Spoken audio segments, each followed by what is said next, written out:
Sumama ba sa iba ang partner mo? Bigla ka na lang ba niya ipinagpalit? Gusto niyo ba na hiwalayan niya ang kanyang karelasyon ngayon at bumalik ito sa inyo? O magmakaawa ito na makipagbalikan sa iyo? Hello mga guys, kumusta kayo? Panibagong araw, panibagong video na naman tayo. And sa araw na ito ay isa na namang video ang aking ituturo sa inyo na simpleng gabay o simpleng pamamaraan na makakatulong sa atin. At bago ang lahat, gusto ko lang na-disclaimer sa mga taong hindi naniniwala at hindi gusto ang mga kagaya nitong video. Please skip this video and maghanap kayo ng video sa gustong gusto nyo, dahil ang video na ito ay para lamang ito sa mga taong naniniwala and gusto mag-try. Sa lahat po ng mga nagko-comment po dito sa aking video dito sa loob ng aking channel, mag-ingat sa lahat ng mga nagre-reply sa inyo na dinadala kayo sa kanilang WhatsApp and Imo app upang makaiwas po tayo sa scam. Ngayon po ituturo ko sa inyo paano niya hiwalayan ang kanyang karelasyon ngayon. Paano niya iiwan o ipagtabuyan ang kanyang kasalukuyang karelasyon ngayon.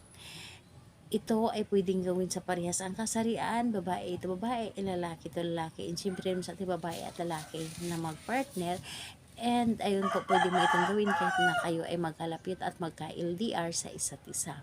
So dito ang ating kailangan na ihanda, kailangan mo dito ng inyong hinubarang underwear. So panty or brief. So hinubaran po yung hindi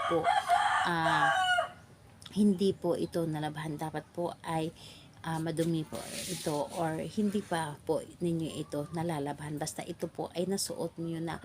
And ayun po, kailangan din natin dito ng maliit na papel, kailangan natin syempre ng panulat, kailangan din natin dito ng inyong paboritong pabango. So ayun po, kapag ready na yung mga naibanggit ko na ating gagamitin, so ang isunod po ninyong i-ready ang inyong sarili. I-claim niyo lamang sa inyong sarili na gustong gusto mo itong gawin. I-claim niyo sa inyong sarili na sila po ay maghihiwalay. Sila po ay magkalayo sa isa't isa at makipagbalikan sa inyo. Yun dapat po talaga ang mindset po ninyo kapag ito ay inyong ginawa. So ayun, kapag ready ka na, pwede mo na itong umpisahan. Ang gagawin mo dito sa isang maliit na papel, isulat mo lamang dito ang pangalan ng inyong target. So, pangalan ng inyong partner na iniwan kayo. Pangalan niya, pagkatapos nun, pangalan po ha at apelyido. And ayun, kapag naisulat yun na ang kanyang pangalan at apelyido, yung pabango, sprayhan nyo lamang ito 3 bises na spray or di kaya patak. So, sprayhan nyo lamang ito or patak ng 3 bises, and pagkatapos nun, ipay-pay-pay nyo lamang ito sa inyo at sabihin po ninyo na hihiwalayan mo ang inyong kinakasama ngayon or hihiwalayan mo ang iyong karelasyon ngayon at makipagbalikan ka sa akin dahil mangibabaw ang iyong pagmamahal sa akin. So, sabihin nyo lamang dito lahat yung tipong gustong gusto ninyo silang maghiwalay, yun po ang sasabihin ninyo dito. And kunin po ninyo pagkatapos ang inyong underwear at ilagay ito doon sa gitna ng inyong underwear at itupi ito. Kapag na itupi yung underwear mo na nilagyan ng papel na ito, ilagay mo ito sa ilalim ng inyong kama o di kay mas maganda na sa ilalim na lamang ng inyong unan. And bago kayo matulog sa gabi, hampasin ninyo ang inyong unan ng 3 ulit na kung saan nandoon yung underwear sa ilalim. Hampasin ninyo bawat hampas pangalan at apelyido ng inyong target at sabihin po ninyo na hihiwalayan mo ang iyong karelasyon ngayon at makipagbalikan ka sa akin.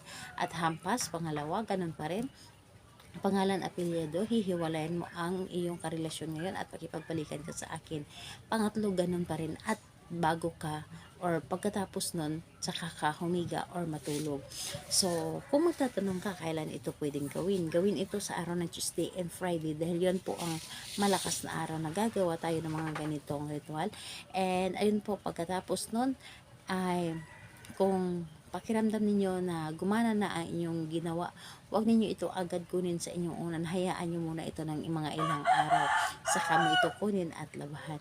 And pwede naman itong ulitin kapag sa tingin ninyo ay hindi po nag-success ang inyong ginawa. Ulitin nyo lamang po. So, ayun po. Salamat po sa inyo. Bye-bye everyone. God bless us all.